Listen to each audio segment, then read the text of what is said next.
Welcome to Proclaiming Justice, a podcast from PJTN that focuses the light of truth on vital issues in today's headlines that impact every American. I'm your host, Laurie Cardoza-Moore, founder and president of Proclaiming Justice to the Nations, and I'm here to educate, motivate, and activate you to action. I want to arm you with the truth and the facts you'll need to fight and preserve our constitutional republic and uphold the Judeo-Christian values our nation was founded upon. America is on the front lines of a battle for our Judeo-Christian values. Our liberties and the future of our children and this republic hangs in the balance as we watch the complete meltdown of society by a Marxist takeover, using disinformation and misinformation, especially in our children's classrooms. If we are going to win the war for the minds of our children and this republic, it will require Christians and Jews, people of faith and people of conscience, to take their position on the wall and stand on our watch. We must not allow 1 inch of ground to be taken. It is for such a time as this that we have been raised up. Welcome to Proclaiming Justice, a podcast from PJTN that shines the light of biblical truth on vital issues from today's headlines that impact every American, Jew and Christian, people of faith and people of conscience. I'm your host, Laurie Cardoza-Moore. If you missed the last episode of this podcast, you will find it and our previous podcast lineup on our website at pjtn.org, as well as all the other platforms that you use to access your favorite podcasts. I also want to remind you to listen and share this and all of our previous podcasts with your family and friends so that they can become more informed about this and other related issues. Our goal at PJTN is to equip you to stand against the disinformation by taking back local control of your community and your children's and grandchildren's education. The first step to that process is education. We must become informed. Remember to visit our website daily to receive updates on all of PJTN's groundbreaking initiatives and programs, and sign up to receive PJTN's media and action alerts to share with family and friends. You can also follow us on all the social media platforms at PJTN. As a PJTN Watchman, your action could make all the difference in the success of our global mission to combat the enemy that is trying to rob our children of their future. So please help me spread this vital information today. In the Bible, we are commanded to teach our children the Word of God as stated in Joel 1, verse 3. Tell your children about it, let your children tell their children, and their children another generation. That's 3 generations who must be taught about God's covenant with Israel and their exodus from Egypt. Unfortunately, we have failed, and we are witnessing the evidence of that in our classrooms today. Our constitutional republic and its next generation of leaders are in jeopardy. There is a war being waged for the future of our nation's children, and the battlefield is America's classroom. Americans have been called to action, and PJTN is on the front lines. Our strategy starts county by county, state by state, to unmask revisionist history curriculum like Common Core and the 1619 Project, to reinstate curriculum containing foundational Judeo-Christian values, combat Marxist ideology and critical race theory in schools, and block anti-Semitism and Holocaust revisionist history in curriculum. So what can we do to take back local control of our communities? What are some actions that must be taken to reverse the course we are currently on? We are witnessing parents and citizens nationwide who are mobilizing to take back local control of their children's education. The Biden administration is collaborating with the U.S. Department of Education and the Attorney General when they issued a declaration of war in an attempt to designate parents and citizens who attend school board meetings to hold local school board members accountable as domestic terrorists. Who is the target of their investigation? Parents and grandparents, moms and dads. It's not the FBI and Antifa who instigated the January 6th insurrection, murdered people in the streets of our cities, and destroyed public and private property. Nor is it the racist and anti-Semitic Black Lives Matter organization who launched a modern-day pogrom in Los Angeles. Have law-abiding citizens become the target of our U.S. Attorney General? From Virginia to San Francisco and many points in between, Americans are rejecting the indoctrination of our children with racist, anti-Semitic, anti-Judeo-Christian, critical race theory, pornographic propaganda in our classrooms, and we will not be intimidated into silence. On this week's podcast, I have invited Dr. Sanda Alfonsi, PJTN Senior Academic Fellow and former member of Hadassah. Ladies and gentlemen, we are honored to have Dr. Alfonsi. Dr. Alfonsi, welcome to Proclaiming Justice. Thank you, Laurie. It's my pleasure to be here, truly. Oh, it's our honor to have you as well. You're always a wealth of information. So, Sandra, let's begin with how you became involved in reviewing textbooks and academic standards in K through 12. You have a very distinguished career. I started more than 25 years ago reviewing textbooks for National Hadassah because I had been blacklisted at Fordham University as being an extremist because I am a Jew. And I turned to Hadassah and I said, what do you want to do? I need help. And may she rest in peace, the then president, the head of American Affairs, June Walker, said, we're starting a program called Curriculum Watch.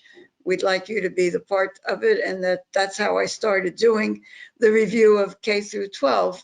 And it was focused at that time on three parts: Judaism as a world religion, the history of the Shoah, and the history of Israel from biblical times to present. And that's how I started in it. And it was to be a response to being blacklisted as a Jew and been called a terrorist because of an extremist because of being a Jew. It was supposed to help respond to that. And we got involved. I had an academic advisory board, and we became involved in the review for the state of Texas. It was the first time that I did a review for the standards and for the state adoption process for the K through 12 textbooks. And that's how I became involved. And because it was for the state and through Hadassah, it expanded far beyond the three original missions to include Islam, the impact of Islam on K through 12, to include terrorism, the difference or the definitions of terrorism. And it mushroomed to respond to the attack on education in the United States. And at the same time as that was going on, I was asked by the Consulate of Israel in New York if I would help them with something. And I said, of course, what? Well, you're an academic and we would like you to look at the doctoral dissertations in this country.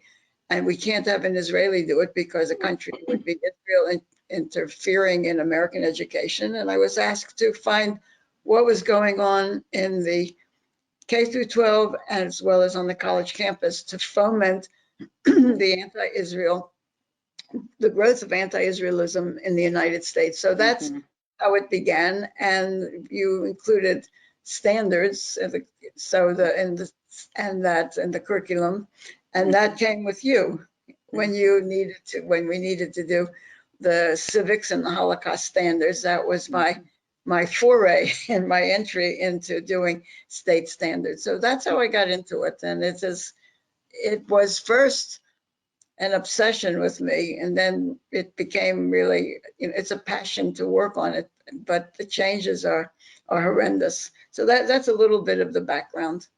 Yes, so we are the beneficiaries, and I say we, referring to Proclaiming Justice to the Nations, because now Sandra is our senior academic fellow. It's a great honor to have her working on our team, doing the research, compiling the data, so that we can submit the findings to the departments of education in states across this country, as well as to House and Senate education committees in state legislatures across the country. So Sandra, it's a great honor to have you on this program so that we can share some of the insight that you have found in your research with our audience. Again, our goal is to equip our listening audience, our supporters, our PJTN watchmen, with the facts, because our goal this year is to take back America's children. We had our summit last weekend in Orlando, our first summit. We will be going to Tennessee, God willing, to California, San Francisco specifically, Nebraska, Ohio, Texas, and other communities before the November elections. And just to, preface this conversation, we as an organization are a nonprofit 501c3. All contributions are 100% tax deductible, but we can't endorse candidates because of that. So we're not endorsing candidates, but we're going to equip you, our listening audience, with the information so that you can go to your elected official, you can hold them personally responsible, specifically your school board members and your state legislators. We need to make sure that our state legislature, who is passing these laws, education laws, is aware of the content and the problems so that we can protect our children in each state from the indoctrination that is taking place. But I wanted to move on and talk about what we're experiencing here in the United States. And Sandra, I've been involved in supporting Israel, being involved in pro-Israel agendas since 2002, when we launched our first resolution in the state of Tennessee to support the state of Israel in her war on terror. And one of the things that I have found very interesting is the way Palestinian teachers and classrooms teach their children. And one of the interesting ironies of what we're seeing happen in the United States with our curriculum that is anti-Semitic and anti-Israel is that it is modeled after what the Palestinians have been doing to their children.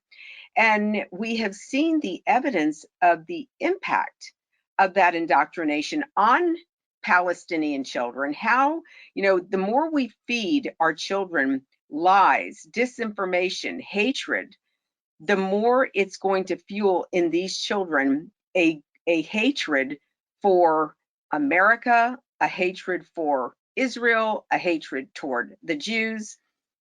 And if we look closely at the curriculum, we see the same model that what we have been watching happen in Palestinian classrooms for centuries now.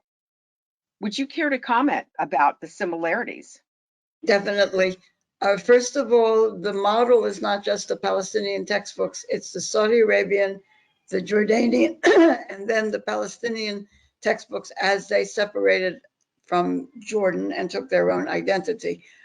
But it goes back, in my belief and from what the research I've done, to 1975, when the first money came in from Saudi Arabia to the Stanford Research Institute in California in the millions of dollars to change how K through 12 education was functioning in the United States. And it actually developed the roadmap that we see today in the textbooks. But this isn't something which is new, but it is. The Palestinian textbooks are an outgrowth. It was Saudi Arabia that implemented the new roadmap in education in the United States, and it did not start at the college level. It started wisely because the Saudi Arabians were very, very wise and smart, that they knew that if they were to change anything in America in the education system, they would have to take over K through 12, and from that they would go free onto the college campus. So that is what I call the purchase of American education, and it came from the Saudi Arabian money. Then it went into Qatar funding it, but this has been the Saudi Arabian plan, and the Jordanian textbooks also, it's the same identical, and the Palestinian textbooks, which we see now, have reflect nationalism of a movement of the PLO, and they reflect the Palestinian Authority and such, and that's where they are. But we have to understand that one of the problems, and I say this honestly because I have to, your listeners and your supporters have to understand that without you, I would not be able to do a lot of the research which I do, because you're fearless and you turn me loose to do it.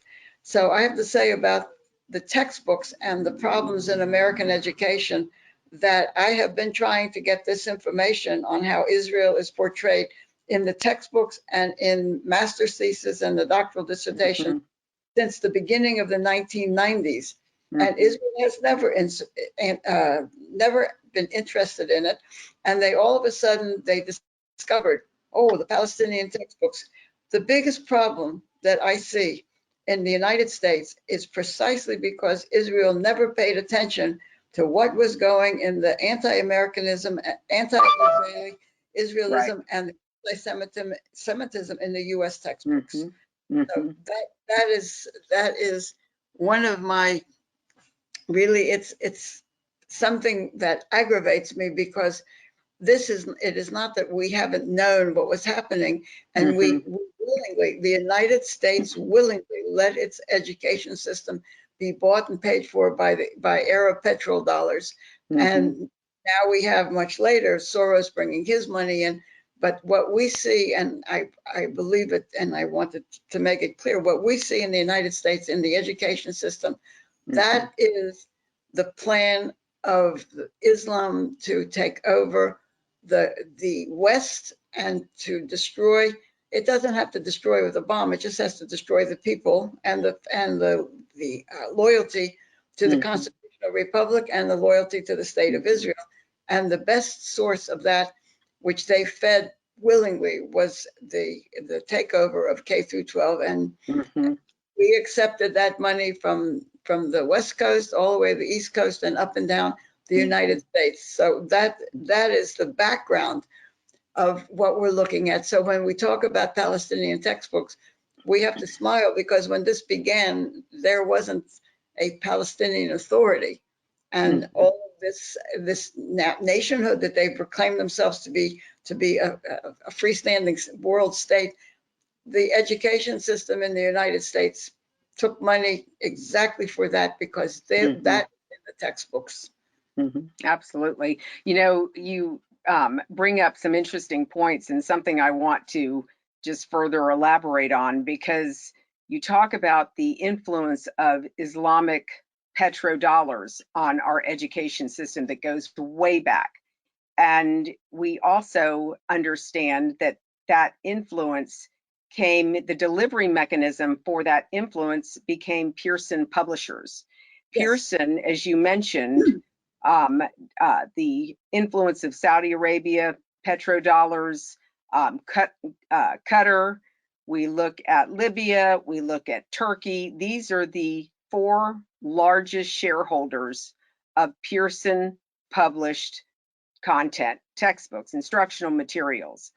And it's not a surprise when we found that content a decade ago in Williamson County schools, when we found a Pearson published textbook that had a quote in it that was anti-Semitic, it was anti-Israel, legitimizing Palestinians blowing themselves up in a Jerusalem restaurant because they were waging a war against Israeli government policies and army actions. And also, they used the term in the book that Israel is an occupier. Well, Israel is not an occupier. They are a liberator. I love Menachem Begin's quote, and I quote him often, that these are not occupied territories, these are liberated territories. And for those of us who know our Bible, we know God made a covenant with Abraham, Isaac, and Jacob and their descendants forever, that he would be their God, that he would make them like the stars of the heavens and the sands on the seashore, and all the land that he showed Abraham he was going to give to Israel and their descendants forever. God is the one who established the boundaries of all the nations, the 70 nations, and he is the only one who can decide the boundaries of Israel. And so out of the outgrowth of what has been taught to Arab children, Palestinian children in Israel and in the Palestinian controlled classrooms, these children have become martyrs. Let's look at what this type of education does to children. It creates martyrs. Parents want to have babies. I remember seeing an interview with one woman who wanted to have, she was having her 13th child, and she said she was going to have as many children as she possibly could to raise them up to be homicide bombers against the Jews. I mean, this is the impact. And this is why it is critically important that we watch over the textbooks, the instructional materials that are being used to teach our children. It's why we're seeing what's happening in our country today, because we have been fueling this. We have been, in fact, here at PJTN for a decade, I have been warning state legislators. I have been warning congressional leaders about this threat, that if we don't get rid of it, we're going to lose our country. These children are going to turn their back on us because we're teaching them to hate America. We are not teaching our children about the unique relationship that America and Israel share. We are not teaching our children about the Judeo-Christian values that our nation was founded upon.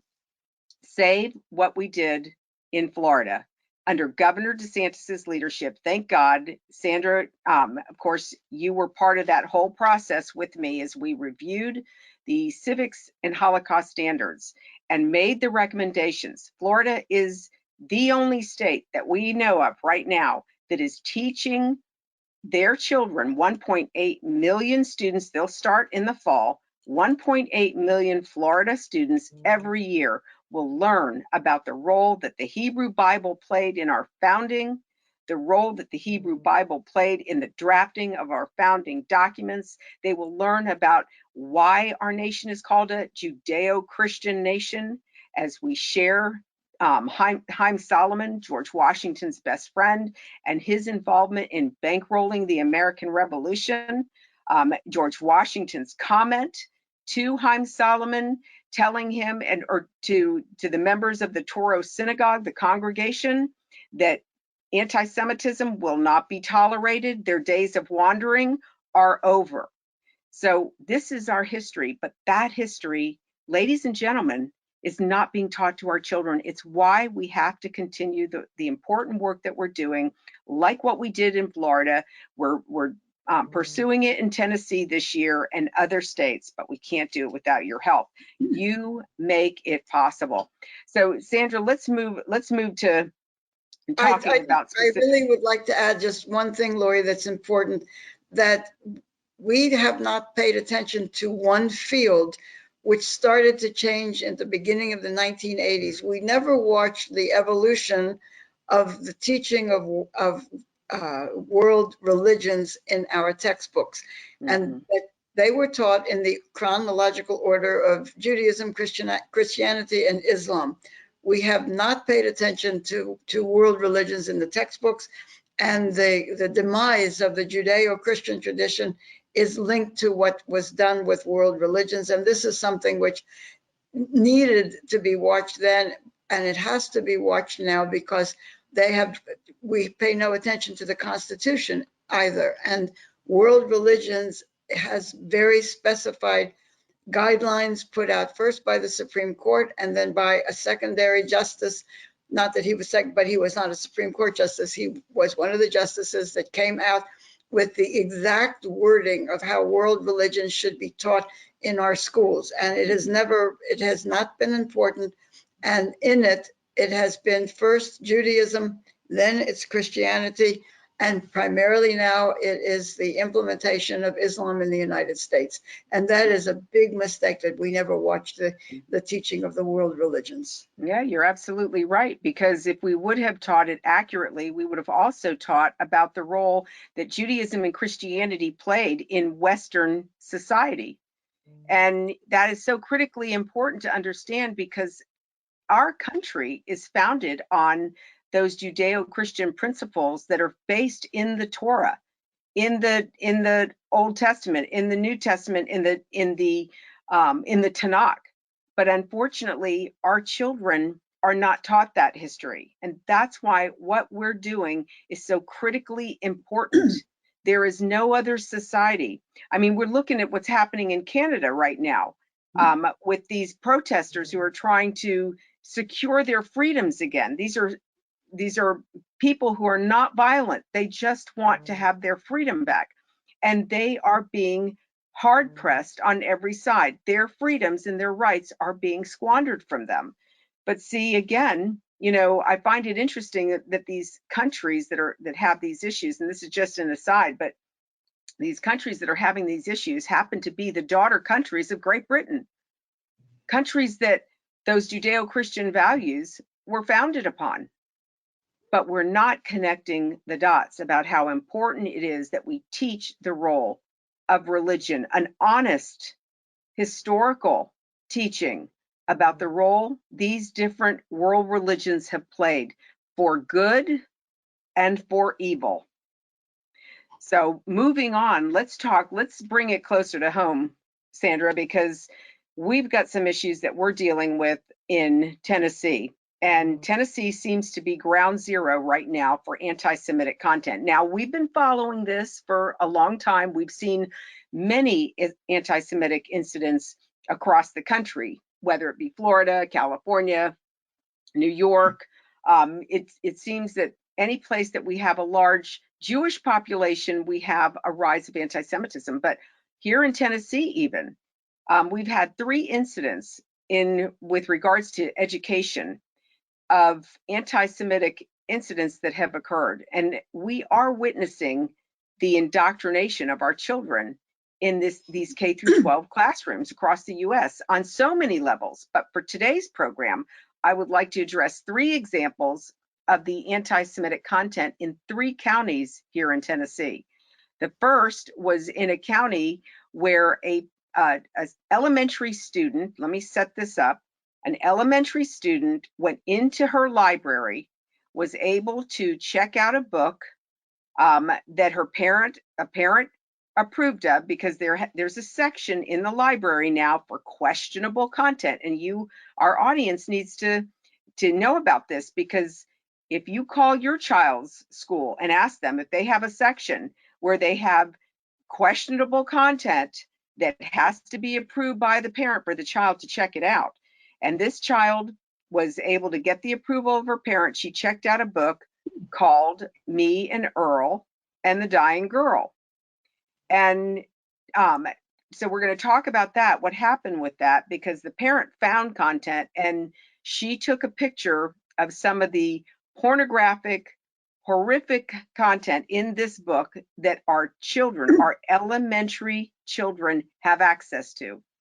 The second incident that happened more recently in another county, where the school board removed the book Mouse, suggesting it was not age appropriate for 8th graders. And finally, the most recent incident where a teacher had the audacity to write on the whiteboard how students could torture a Jew. Sandra, what's happening in our schools? I need to say this, that the textbook industry has lost some of its force because the books are too big, too heavy, and the print is too small. And they can only indoctrinate to a point. These 3 books are fiction. This is the utilization of fiction, of readable, something which is readable and light to carry novels. And this also, they are mandated to go along with, if you have a Prentice Hall book, you have one of these books to go along with it. So this is the change. First of all, we meaning the publishers, and I believe that there is a very subtle indoctrination of the school board. I truly believe that this didn't just happen by mistake. There is the realization that the children, they do not have an attention span because of all the computer games. They do not have an attention span to look and read textbooks that they can't even carry. Now, the question of this book, of me, Earl, and the Dying Girl being in the 3rd grade, that how it got there is a question that hasn't been answered, because it is not made for that. It is made for middle school and high school, and how it was implemented and put into the lower grades like that, that is something that we really need to look at. Now, one of the problems that we have is that Jesse Andrews, who's the author, is Jewish. And it's very easy to say, he's a self-hating Jew. He wrote this book, and it has pornography. It has, I realize and I appreciate parents are alarmed by the pornography, and the pornography is very vivid. However, the biggest problem of this book is that it's not taught to promulgate pornography throughout the school system to youngsters. That's something which stimulates their attention and holds their attention. This book was created to teach anti-Semitism, and coming from the hands of a Jewish author, it does 2 things. It teaches anti-Semitism to the non-Jews, and it humiliates the Jewish students to the point where they lose all their own sense of dignity and identification as Jewish, and that is the purpose of it. So hold on one second, because I want to hit on something, Sandra, yes. that you brought up, and this is very important for our audience. Prior to this Me and Earl book and this incident with the torturing a Jew and with the removal of mouths, there has been a battle going on in Tennessee over curriculum that is CRT, critical race theory based, like Wit and Wisdom, that is propagating disinformation, lies to our children. So I agree with you and your assessment, Sandra, and I want our listeners to hear this, because what you're saying is very, very important. Our children are being exposed to content that is published by a Jew. Now, if we go back in history, because I'm an avid student of the Holocaust, I've studied how anti-Semitism has been around since the time of Pharaoh, because my biblical studies and research that I've done, we have a portrayal, again, even in the protocols of the learned elders of Zion. Jews were always portrayed as especially Jewish men, as being wealthy, money grubber, trying to paw and physically touch Christian girls, young Christian girls. This is a narrative that has been peddled for centuries against the Jews. And when I first found this book, Me and Earl and the Dying Girl, and we found out that this was a Jewish author, it plays right into that narrative to again create doubt by using disinformation and lies about Jews. Sandra. I want to add to that most of this before, take the greatest author who created the greatest Jew problem for us was Shakespeare, and we have Shylock. So this with Jesse Andrews is different because he is a Jew who does not say that he is not a Jew. And so this teaches even better than, first of all, literature, of the quality of reading about Shylock and that, and reading the Bible and reading all of that, or reading about the elders of Zion. The problem is that this is a 21st century Jew with a very fine education and a very warped mind. But he's not, they say, oh, he's a self-hating Jew. Jesse Andrews is not a self-hating Jew. He's a Jew-hating Jew. And there's a big difference. He's an egotistical Jew who hates Jews. He thinks that he has found the supreme answer to nothingness, which is he does not hate himself. He just is repulsed by other Jews, and he hates them. But what reaches these students And the fact is that he zeroes in and this is why to find it in the third grade is one thing, but he zeroes in on the ninth through the 12th grade. And those are the teenagers that are most insecure about themselves. And he, as a Jew-hating Jew, he zeroes in on them to destroy their sense of identity and their own dignity. And how does he do it? Because he mocks. He's an author, one of the few that I've met, so to speak, in the textbooks, in the books, uses humor and wit and all of this to teach anti-Semitism. But his main tool is that he mocks. And whom does he mock that could destroy the identity of Jewish youngsters? He mocks his parents.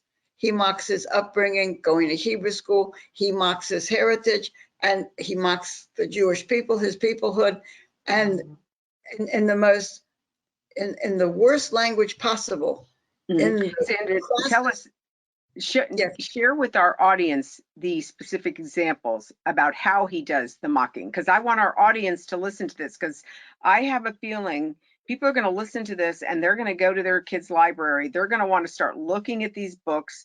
We need to give them examples of what you are seeing as an example of mocking to fuel anti-Semitism toward Jews. You talked about his parents. Tell us about his parents specifically, what was communicated about his parents in this book. He has a Jewish mother fetish. And so the father is just a ne'er-do-well, and he drinks a lot, he curses a lot, but he doesn't have the impact on Jesse Andrews as his Jewish mother. Now, me and Earl, the me is the son, but it's actually the alter ego of Jesse Andrews. Everything he thinks is in this boy's mouth. Now, this is a random quote. This is at the beginning of what his problem is with his Jewish mother. And this goes right to the mind of a teenager. It doesn't go to the mind of a third grader, but to a teenager who wants his or her freedom. Anyway, quote, anyway, my mom is a very loving woman, and she lets dad do whatever the hell he wants. But she's also very opinionated and strong-willed, especially when it comes to matters of right and wrong. And when she decides that something is the right thing to do, that thing gets done. No ifs, ands, and buts.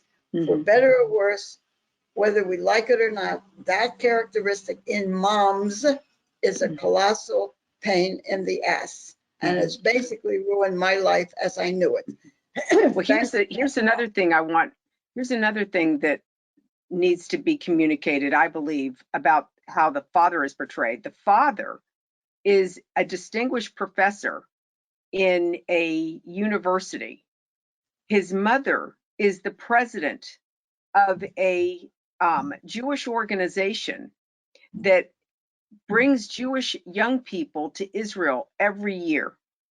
So here he is portraying his father, talking about his father and being well respected in the academic circles. And here is his mother, a Zionist who is, bringing young people every year to Israel. The fact that he even brings that information into this story tells me that he is already trying to portray his family, his father, his mother, or communicate to the world about the what his parents represent and how he detests it. But when it comes to his father is faceless. He has an he can be vouched for academically, but he has a drinking problem and he spends a lot of time with his cat. So he has reduced the stature of the father, acknowledging first the education and then really pulling the father apart, making him into nothing. And as far as he's concerned, she lets dad do whatever he wants to do, which means that the father of the family for him has the education, brings in the money, has peculiarities, but he's really nothing to deal with. The mother is something else. So since you brought up, let's say, I'm looking for this 1 second. Here, this is what you were talking about. We'll talk about his mother because she has a very strong personality, and this is his problem with his Jewish mother. And this is what I wrote about, and we'll do this. Jesse Andrew mocks his mother. He mocks his mother, her Jewishness, her profession. But how does he uses that, he creates an absurd, disgusting, and scathing introduction of Israel through his blatant, licentious, and scurrilous presentation of the organization. He created an organization called Ahavat HaEmet, which is the love of the truth. Now, his mother's name is Marla. Now, the only way to show you what he has done, and it is very dangerous because through this, it rips apart the Jewishness of his mother, rips apart the prestige of the executive director of a nonprofit, which is very important and which is, in my mind, it's tailored after birthright, and that's what it attacks with another name. Yes. So he said, that's my mom, Marla, and the ex-hippie mom led a very interesting life before she married Dad, but the details are carefully guarded. She knows, we know that she lived in Israel at some point, and we suspect that she may have had a boyfriend in the Saudi royal family, which would have been sort of a big deal because she is Jewish. Right there and then is the attack on her reputation. It isn't even, I can't even call it innuendo. It's definitely in her face. Now, when he says she's Jewish, then he says, with no pride, with total disdain. In fact, Marla Weissman Gaines is very Jewish. What makes her very Jewish? She's the executive director of Ahavat HaEmet, a nonprofit that sends the Jewish teenagers to work on a kibbutz and lose their virginity. Now, if I may say right here that there is a lot of pornography. There are scenes with him, his name is Greg, with Greg and Rachel, the girl is dying. There's overt things mentioned of tits, etc. However, if you want to look at what is most dangerous, it's a nonprofit that sends Jewish teenagers to work on a kibbutz and lose their virginity. There you have absolute, and it's pornography of another name, but it is how do you destroy the validity of an organization, let's say by birthright? You make that statement and you say the kids go over, they have a free time and they lose their virginity. Then he said, with his humor, with this satire, I should point out that the virginity losing part is not technically in the mission statement of Ahavat HaEmet. I'm just saying, and here you have who Jesse Andrews is and what is wrong with his warped brain. I'm just saying, you do not leave Israel without getting laid. You want to look for what is beyond belief, which is, it's crass. It's as low as can be, and it is something that shows where his brain is, but it's applied to Jewish kids, an organization sending them to Israel to get Zionism. And what does he say? And I apologize to your listening audience, but this is what in the book. I'm just saying you do not leave Israel without getting laid. You could have an 8-inch thick titanium diaper bolted to your pelvis, and you would still somehow get laid. Yeah, it's bad enough. It's very sad because, you know, Israel, as we know, and our audience knows, is called to be a light to the nations of the world. And for this Jesse Andrews to do what he's done makes a mockery of Almighty God. It makes a mockery of Israel. And it is absolutely, it's horrifying to see what he's doing. But Sandra, let's if you want to make a final comment, and let's move on to the second incident that has happened in Tennessee. But this is important, and I wanted our audience to hear and listen to what Dr. Alfonsi has found in this book, how she has processed it, how she's broken it down so that we can look for these things in our children's books, look for the innuendo. And unfortunately, this Me and Earl book is still being used in Tennessee schools, and we are in the process of working on getting rid of it. Okay, that's fine, because when you look at a book, this book has taught me one thing, that when a book makes you laugh, you have to ask yourself why.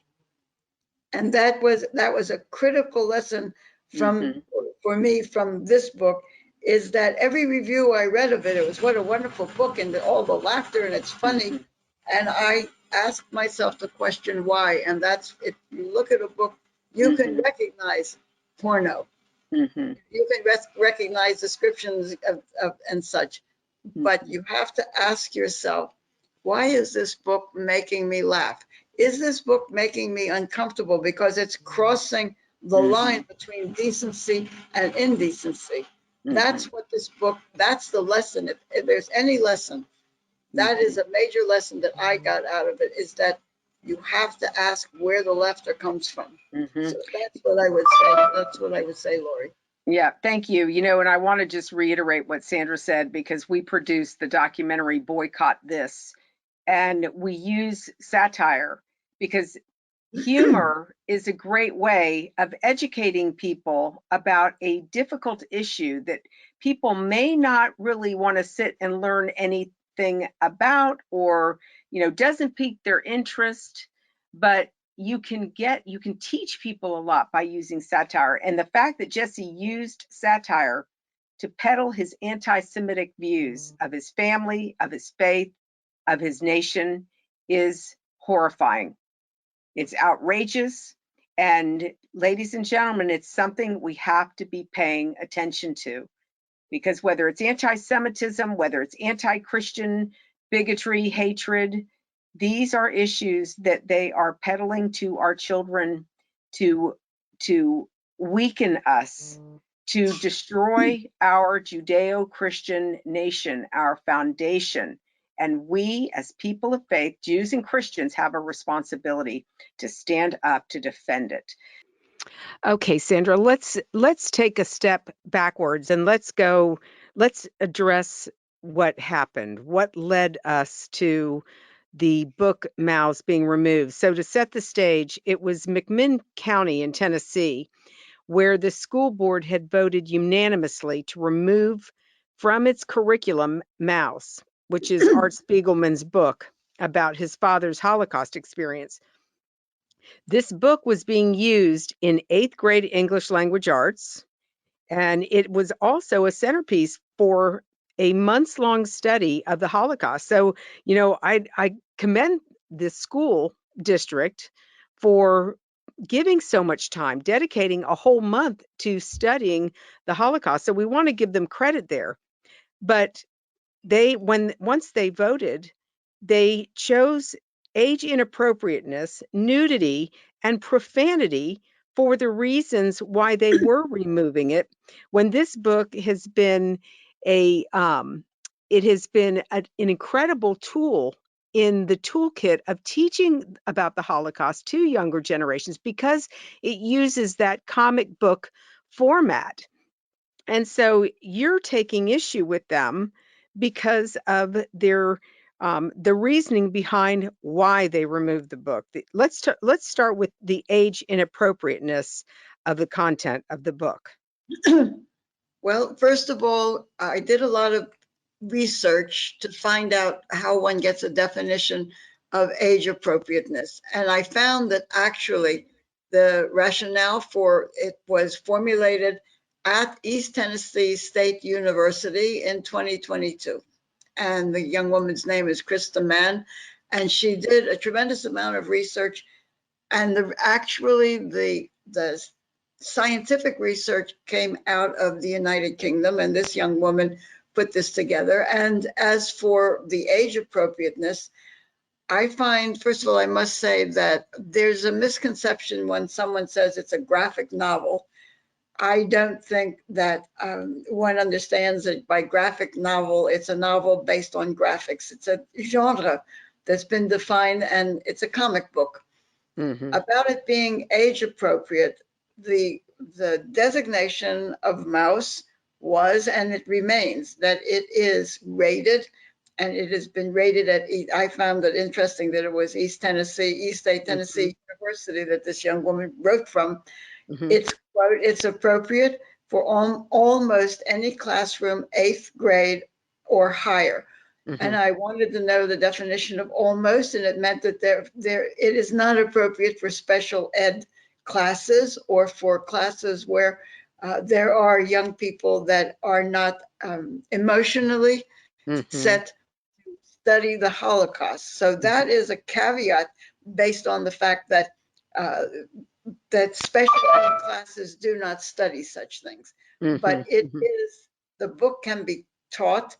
And I would say that the other thing that came out of the study is that we have begun, and it's been going on for a number of years, that students start using and learning from comic books much earlier in elementary school, in the formative years. And so therefore, the research showed that those children that started in elementary school to learn from comics, that by the time the children got into the 8th grade or above, they were mature enough, which means it depends on the meaning of mature, but they're mature enough means that they understand concepts and they can understand how to look at the cartoon, which are the graphic drawings, and that they identify with it and they learn. So it is age appropriate, but what makes Mouse exceptional is there is really no age inappropriateness. If a parent wants to go with a younger child from 3rd grade up and sit with the child and explain it, that's the prerogative of the parent. However, if you deal with 8th grade and up, I want your readers to understand that this is appropriate for 8th grade all the way through 12th grade. It's appropriate in any Holocaust course, and it is good for adults, and it's excellent for the parents of the younger children to study with that. So that's what the age appropriateness is.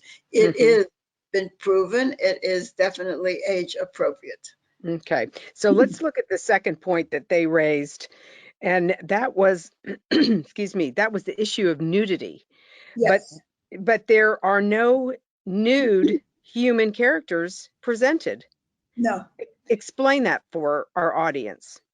As a graphic novel, as a comic book, the author chose to use what are known as anthropomorphic characters.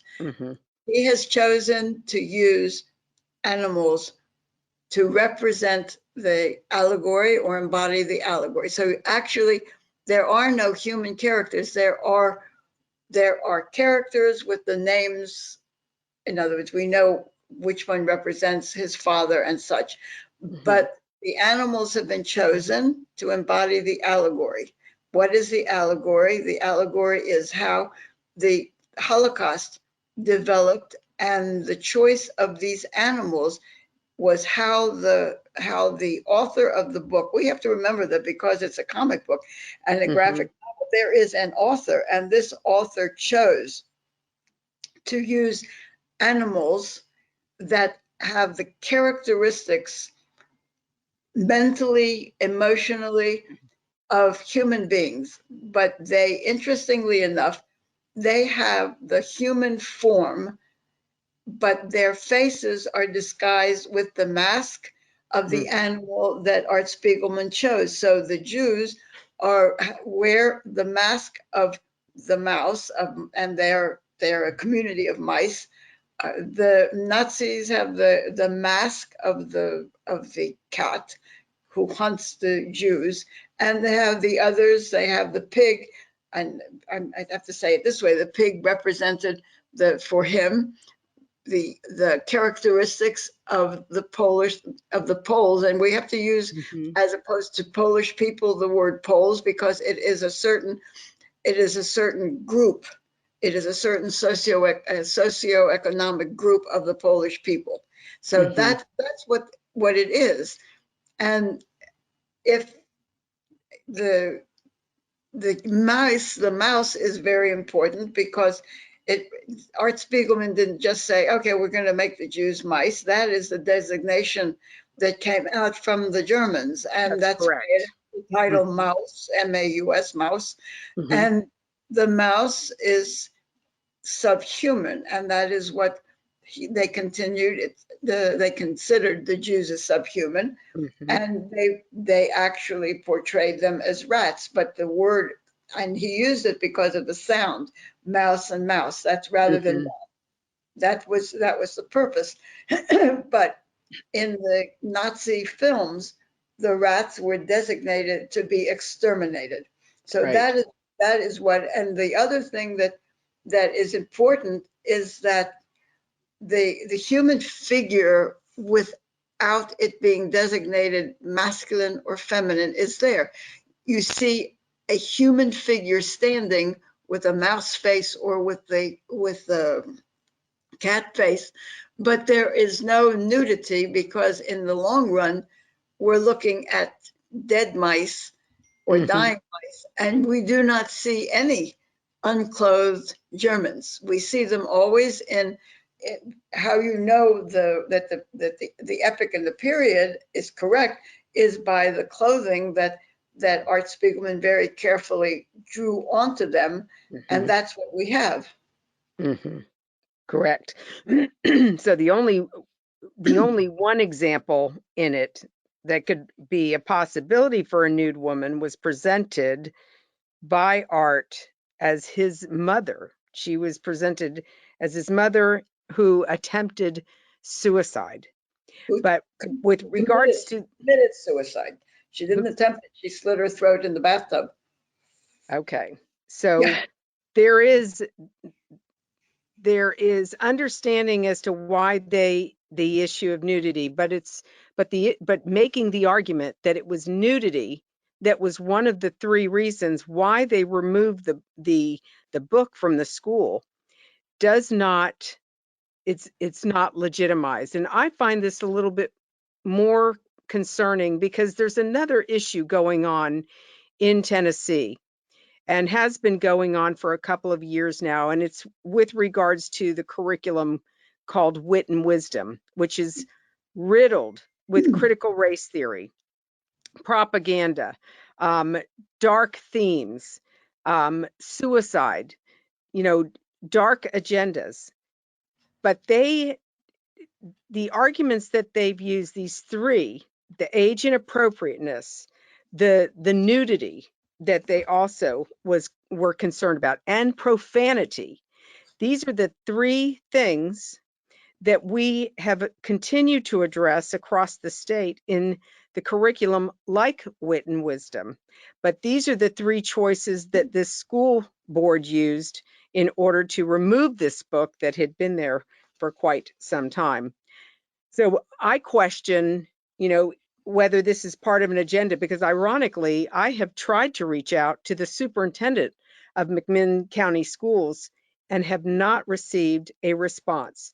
I have reached out. We're going to talk about the next incident, which is the how to torture a Jew by a teacher, another middle school teacher in Hamilton County. But when I contacted the superintendent of schools in Hamilton County, he immediately returned my phone call to explain how they were handling the issue. Now, that issue is not resolved. It's still in the process. And we will wait to see what the total outcome is with regards to it. But Sandra, so it causes me some hesitation when I look at this argument about this, because you're right. Even in our documentary, The Forgotten People, Christianity and the Holocaust, we show some of the original footage that Leni Riefenstahl, who was Hitler's filmmaker, she was the one who was responsible in creating this larger than life image of a wicked man. And repeatedly in her films, there was interspersed with the Jews rats or vermin. And so, yes, it was appropriate for the author of this book to use that analogy, the Jews being the mice, the Nazis being the cat, because the cat is notoriously always chasing the mice. But Lori, one thing is that the school board members did not raise a hue and cry over the fact that Jews are designated as mice. That it isn't even in there. None of that is in there. They did not say we can't teach this because this is what is being said about the Jews. They just focused in on this idea that you have nudity in it, and Art Spiegelman, the way he presented his mother in the bathtub, the only thing that looks like it is the bathtub, but it's the same. The drawing of the leg, it has no feet, it has no anything. It's just the image, the outline of it. The same thing with the arm. So I just find this then, and the pornography is linked to the nudity, followed by the pornography. There's no pornography in there. There's no sexual arousal. There isn't anything in the one scene that has the mice that have already been stripped and ready to go to the gas chambers. There's nothing but there's the figure of a human being with standing, with two legs, two arms, and a mouse face. And the only way that you know that it's supposed to be a man is that there's a shadow in the appropriate area where there would be the genitalia, but it's not in there. And there are no women portrayed at all. The rest of the time, they're in the striped pajamas. But I found very interesting that they made no objection. They weren't saying this is not good to teach our children and to use the imagery of the comic book. There's no, I don't feel that it's there. I feel that when they say it's not the content, that it is the content, because the only way, this is not Holocaust denial. They're not saying the Holocaust didn't take place. It's not Holocaust revisionism. It is definitely removing the Holocaust, and that is a step of what the Nazi, what was the not with Nazism. So that's what I see. It is the content, and the comic book. This one is good for the children because you're not stuffing terrible things in their mind. They're walking with these figures, understanding. But this is, to me, it is totally anti-Semitic. It's totally anti-Semitic. Well, it's hypocritical too, because you can bet your bottom dollar that the textbooks being used and the library books, the pornographic library books that are sitting in the library of that same school, in that school in the schools in that school district, all violate these very same arguments that they're bringing up. But and of course, I think that what you started doing with the studying the English arts, the English language arts, and then looking at the work I do and use of fiction for indoctrination and proselytization, I think what you started with the question of pornography, that these well-meaning board members, excuse me for calling them that, well-meaning, it would do them well to take the reading lists and go through each of the books that the kids are reading, the children and the young people are reading, because this is, as far as I'm concerned, blatant anti-Semitism, but the very dangerous. It's the next step. It's a continuation of Hitler's message. Don't let it didn't exist. It's not Holocaust denial. They just the fact that they removed the book on the Holocaust means that they're not denying that the Holocaust took place. They just don't want the young people to study it. Yeah, and see, this is what's disturbing to me, because why didn't they designate that book if they felt like 8th grade was too young, because that's the youngest grade, that's the earliest grade that it's being used? Why didn't they just designate it for high school? Correct. 9th through 12th. But they completely eliminated it and won't use it for anything, for any of the classes, any of the grades, which is really disturbing and also makes your argument. But moving, I want to move forward to the Yes. how to torture a Jew now, because Mm. here is the third incident within a couple of months where we have a class, a course being taught. Bible in the Schools is being taught in Hamilton County. In this one specific middle school, this subject matter was taught from what they say, and this is the publishers of the curriculum, that they're teaching this Bible class from a literary or historical perspective. And this is actually happening in East Hamilton Middle School. And the teacher wrote up on the whiteboard how to torture a Jew to the students. And there just so happened to be a Jewish student in the class that day. And this is really outrageous. As I mentioned earlier, I did reach out to the superintendent of schools. They are communicating, and this is the latest, but I want you to comment on this because there's so many questions.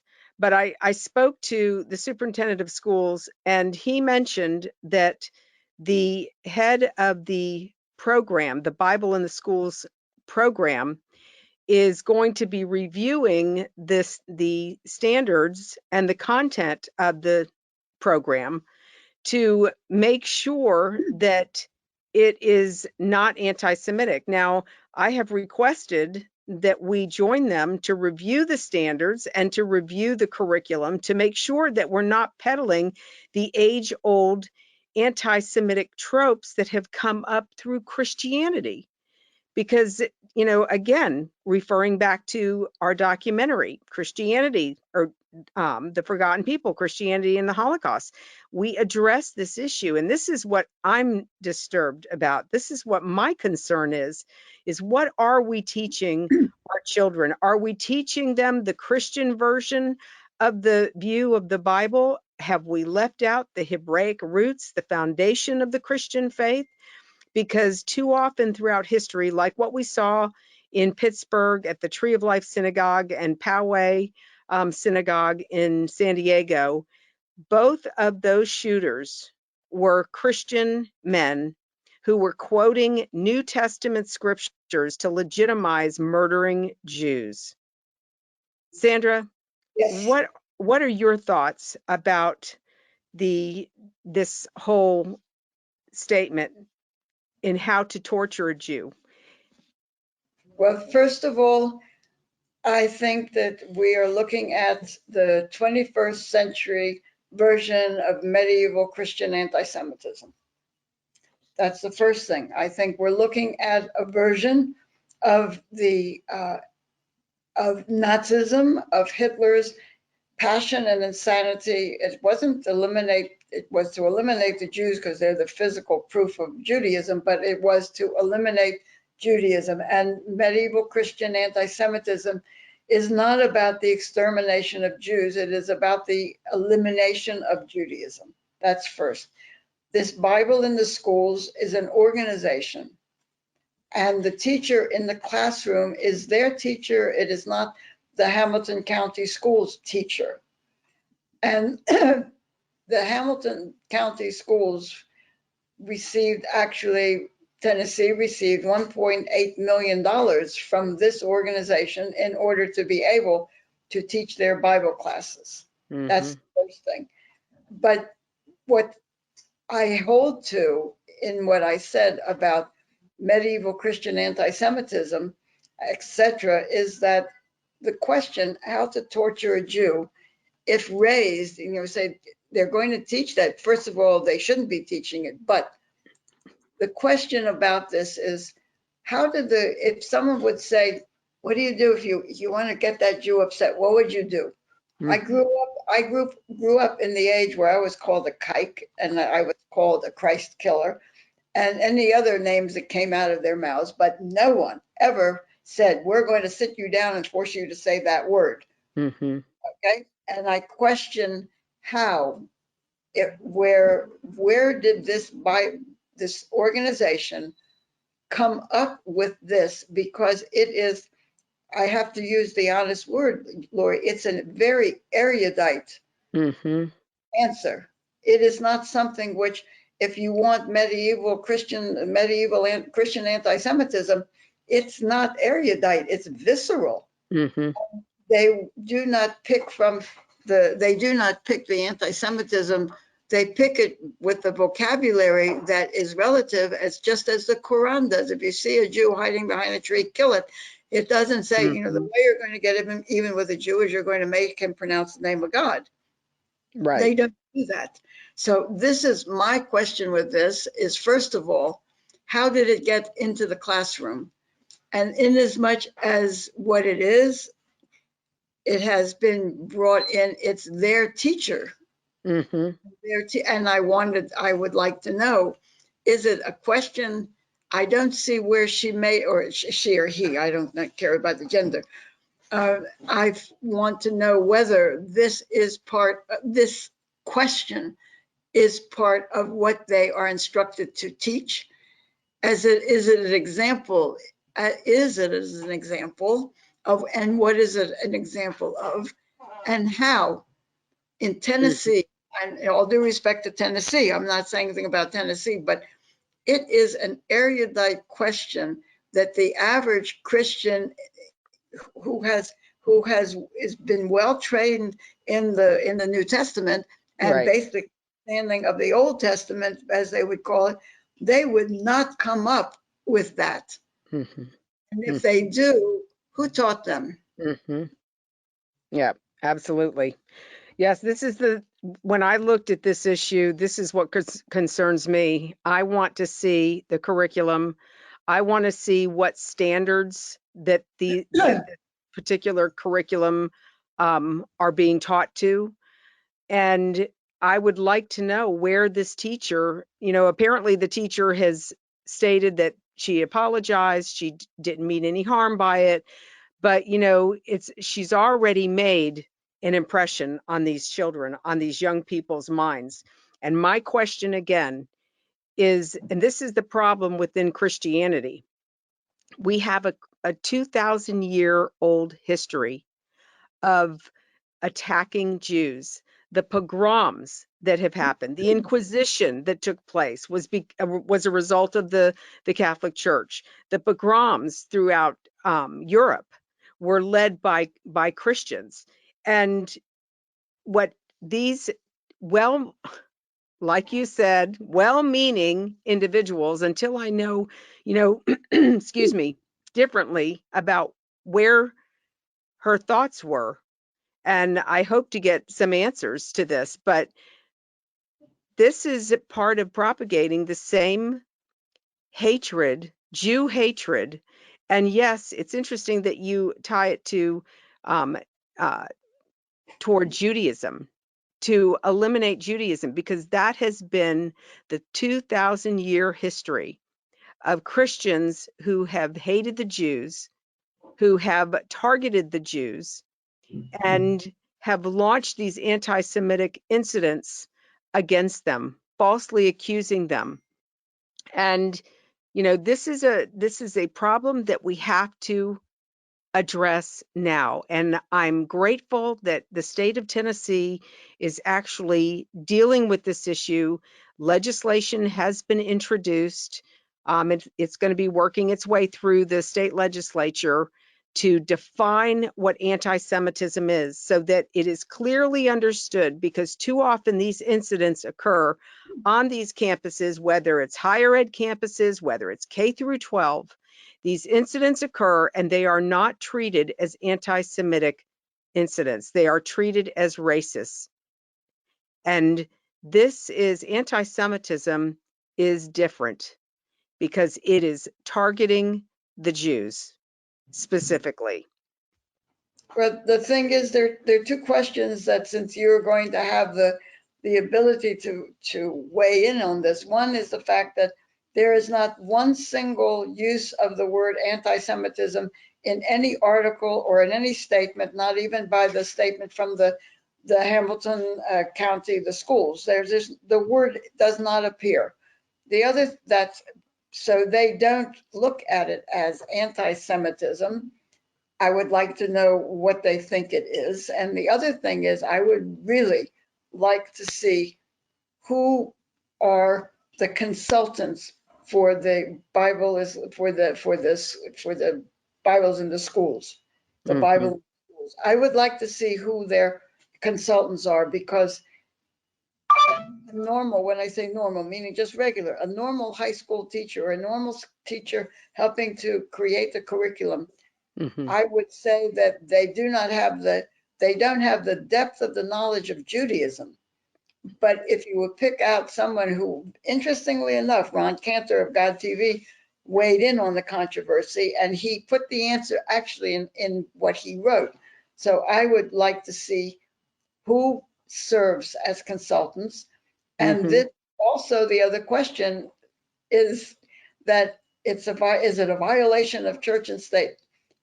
What I think is that they've lost sight of the Constitution, of the Supreme Court, and of the two rulings that have put as the law of the land how to teach world religions in our textbooks. And so they are in violation, because they're teaching what is allowed to be taught, world religion, but they are teaching it with an ethical violation of everything. But I would like to know who helped prepare that, because it is something which it's stuck in my mind, because I thought I grew up in, elementary and middle school, junior high, as we called it, and high school. I went through the era of where you wanted to insult a Jew, you wanted to get a reaction. Didn't matter what the age of the Jew was at that time, a child, an adult, a man, or woman, whatever. You had the word kike thrown in your face, and in school itself, Christmas time, Right. when they was you're the Christ killers, and Or Easter. Easter. Yes. No, this is so disturbing, because if they are, let's just put it in biblical context. If they're teaching about the Bible, then they would be teaching about Judaism. Where does the term, where does this teacher come up with the opportunity to use this term, how to torture a Jew? Why would that even enter in? If she's teaching the Bible from a historic, just like they said, a literal historical perspective, why would an anti-Semitic quote work its way into the conversation? That's why I want to see the standards that legitimize this curriculum in the state of Tennessee. And I want to see the curriculum. I want to see how they portray the Bible and history, because I would suggest to you, Sandra, they are not looking at the Bible from its Hebraic foundation. And therein again lies the problem. If you remove the Hebrew roots of Christianity, then you remove the relationship and the covenant, the eternal covenant that God made with Israel, with the Jewish people specifically. It is unacceptable. It is misleading these students. And there's a New Testament verse that this teacher, I'm sure, is probably very aware of. And that is that if you mislead one of these, my little ones, this is what Jesus taught. If anyone misleads one of these, my little ones, now that could be children, it could be people who are not well knowledge or well versed in the Bible. If you deceive one of these, my little ones, it would be better for you to have a millstone wrapped around your neck and you be thrown into the depths of the sea. That's how serious this is. Well, just from a perspective not meant to be disrespectful, if, God forbid, Judaism were eliminated by whatever means, then the entire basis for Christianity would be destroyed and Islam would win. That's right. That's exactly right. You're absolutely right. Dr. Alfonsi, this has, as always, been an incredible conversation, a great interview. I learned so much underneath your tutelage. I so appreciate you taking the time. Is there any other comments, any last comments before we conclude our interview today? I have one for your followers and for those who will listen and those who are part of the Watchmen and those that should be, that this is a tremendous battle.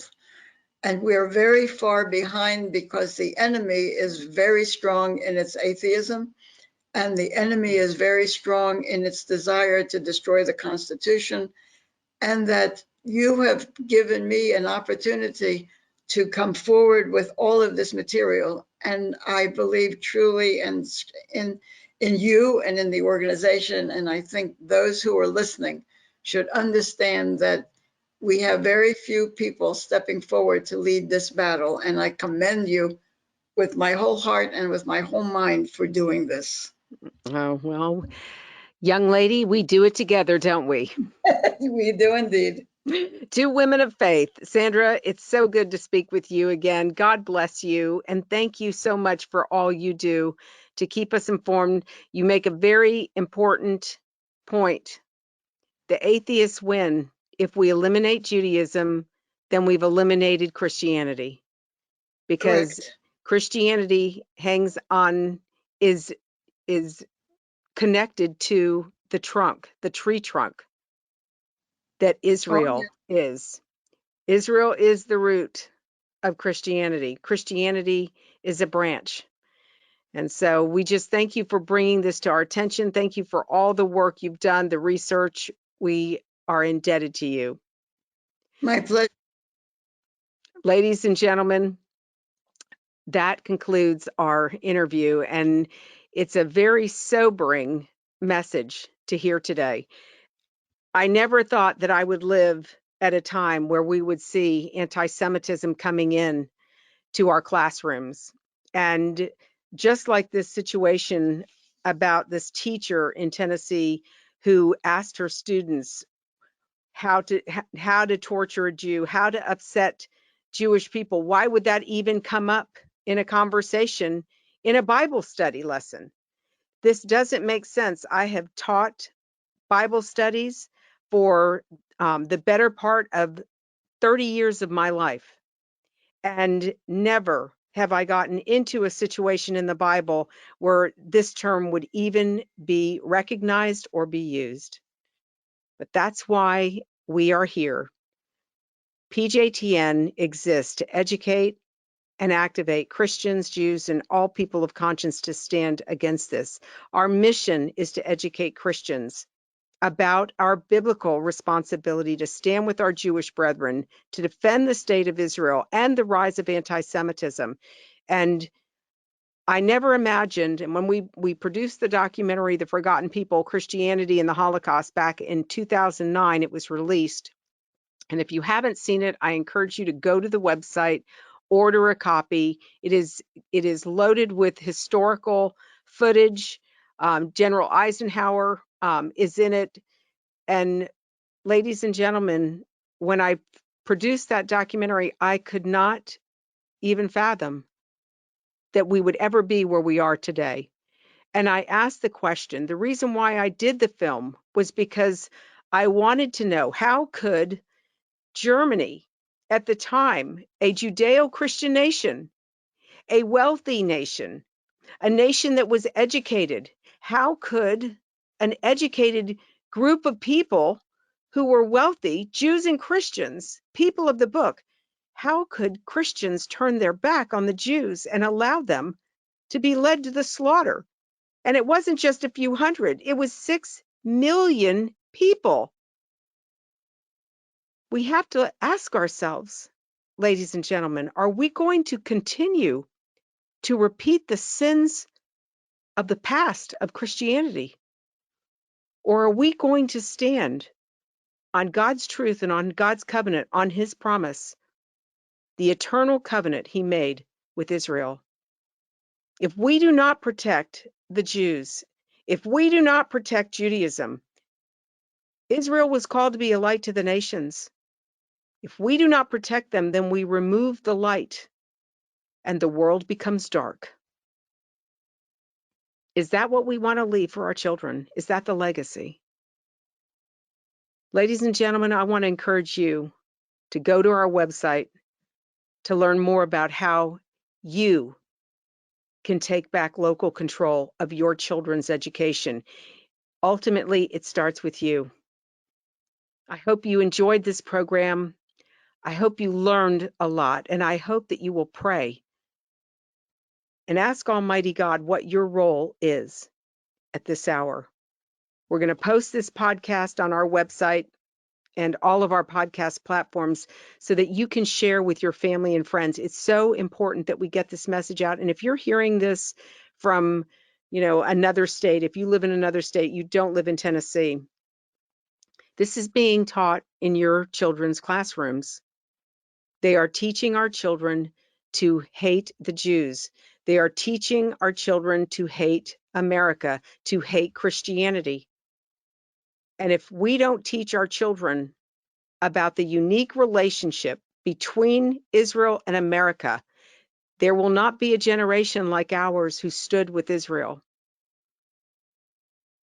As PJTM Watchmen, we have a biblical mandate to stand against this rising threat. It's Marxism, ladies and gentlemen. It's anti-God. It's anti the Judeo-Christian values. And they are trying to destroy this nation and threaten those very values. We cannot remain silent. God warned the prophet Ezekiel about the responsibility of the watchman. And the watchmen were told that as you stand your watch and you see the enemy advancing, you better warn the inhabitants of the city, because if any innocent blood is shed, it will be required of that watchman. You will be held guilty. You are being educated and you are being informed, and now you have a duty. You have a responsibility to speak up. You cannot remain silent because you will be judged by Almighty God. As a watchman, you can sound the alarm. You can warn others by just simply sharing this podcast with your family and friends, and then having this conversation, talking about this information. Dietrich Bonhoeffer, one of the greatest theologians who lived during the time of the reign of the Nazis, he lost his life because he was a theologian who stood on biblical truth. He knew who the Jews were. He knew who Israel was. He said silence in the face of evil is itself evil. God will not hold us guiltless, ladies and gentlemen. Not to speak is to speak. Not to act is to act. In closing, don't forget to join us for next week's podcast as we continue this conversation about combating the rise of anti-Semitism and taking back local control of our communities and our children's education. If not now, ladies and gentlemen, when? I want to also remind you that if you have not signed up to become a PJTN Watchman, you can help support this effort and more programs like this one for just $20 a month.